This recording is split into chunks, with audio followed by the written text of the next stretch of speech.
Saudações companheiros da Honor Finance, prontos para mais um vídeo? Aqui é o Jordan e nesse vídeo vamos falar sobre os riscos, os retornos e os benefícios da alocação de apenas 1% em Bitcoin em um portfólio.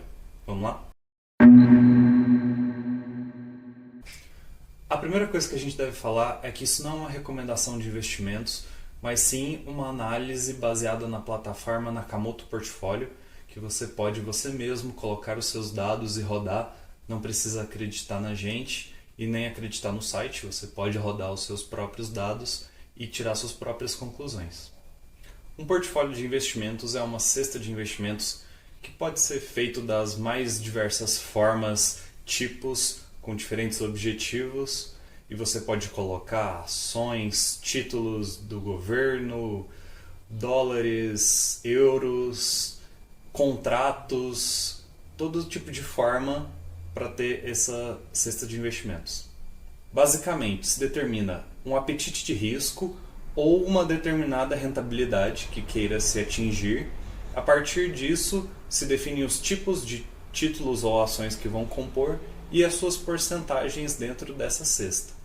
A principal motivação para a formação de um portfólio é aquela máxima do mercado financeiro: não mantenha todos os ovos na mesma cesta, que a gente vai aprofundar um pouco mais para frente. A diversificação é uma estratégia para mitigar o risco e assim obter uma melhor relação de risco-retorno nesse portfólio para o determinado perfil do investidor.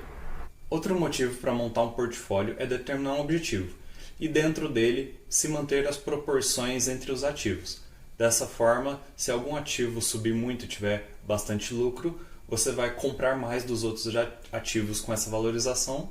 Da mesma forma, se algum ativo abaixar muito de preço, você vai utilizar esse total da cesta para trazer essa porcentagem de volta para o tanto que ela devia estar equalizada conforme o seu portfólio.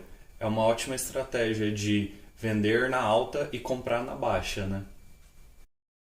O nosso grande guia nesse estudo vai ser o índice de Sharpe, que é um índice que analisa basicamente a volatilidade e a rentabilidade de uma carteira. E sabemos que o Bitcoin tem uma alta volatilidade, que seria um grande problema se tivesse eles numa carteira, certo? O índice de Sharpe faz uma razão entre os retornos do ativo menos a taxa livre de riscos, dividido pelo desvio padrão desse ativo, ou a volatilidade desse ativo. E se você viu o nosso vídeo sobre o M2, a gente falou um pouco sobre como a taxa livre de riscos atualmente tem se tornado negativa e isso tem sido um grande problema. Mas para esse estudo a gente vai estar utilizando a taxa livre de riscos, que é o default do site. Quanto maior o índice de Sharpe, mais vantajoso é o ativo, porque a sua relação entre o risco e o retorno faz bastante sentido. De forma que, quanto menor o índice, isso seria um ponto de alerta, porque o risco que você está correndo não está sendo remunerado pela rentabilidade desse ativo. E será que podemos falar alguma coisa sobre a relação entre os ativos desse portfólio? Mas antes, se você está gostando, não esqueça de deixar o seu like e se inscrever para receber os novos conteúdos da Honor. A teoria de Markowitz é a base principal da correlação entre ativos que utilizamos hoje.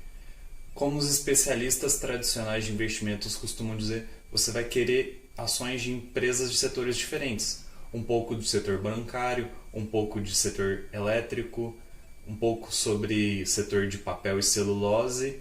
Mas de onde vem essa ideia? A teoria diz que é importante um ativo na carteira que não tenha correlação com os outros, mas que performe bem, para evitar assim o risco setorial. E é claro que quando pensamos no Bitcoin, fora do sistema fiduciário, ele não tem relação nenhuma com os outros ativos, que seria o ideal para essa carteira. Assim como uma performance ao longo do tempo muito maior do que as taxas de juros negativos. Simulamos alguns resultados para discutirmos qual o impacto do Bitcoin. O primeiro é um dos portfólios recomendados por Ray Dalio, um famoso investidor norte-americano, que ele é composto principalmente por títulos de dívida de longo e médio prazo, índice do S&P 500, commodities e ouro. Podemos perceber que o índice de Sharpe nessa carteira tem um padrão de risco de 0,46 nesse período. O Bitcoin tem um padrão de 0,84 que é bem melhor na questão do índice de Sharpe, e utilizando 1% de alocação na carteira recomendada por ele, você atinge um ponto de 0,60.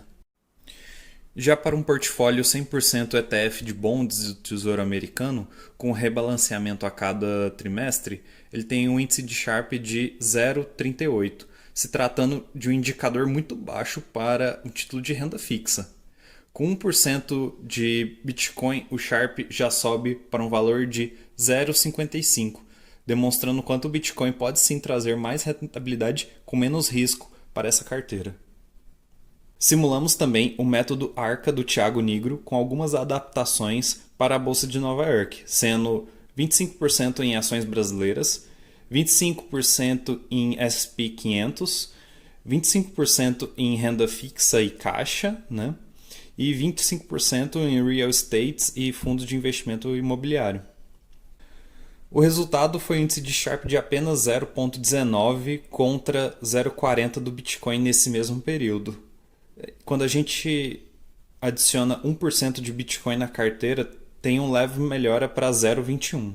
Se a gente estivesse pensando em qual seria a proporção para otimizar o risco e retorno de todos esses portfólios, o Bitcoin estaria entre 10% e 15% de alocação, que é bastante interessante pensando o quanto o Bitcoin é tratado como um ativo de risco. A gente pode ver também como Itaú e Ambev, que são algumas empresas bem consolidadas, vão para 0% nessa otimização de risco e retorno. Bem, é isso. Se você se interessou em ter o seu primeiro 1% alocado em Bitcoin, ou se você quiser começar a aceitar Bitcoin no seu próprio negócio, você pode entrar em contato com a gente que a gente vai te ajudar nessa diversificação. É muito interessante ver esse choque de algumas crenças tradicionais em frente ao Bitcoin, e acredito que a gente tem muito mais do que estudar sobre isso. Mas, no mais é isso. Até mais, até o próximo vídeo, pessoal.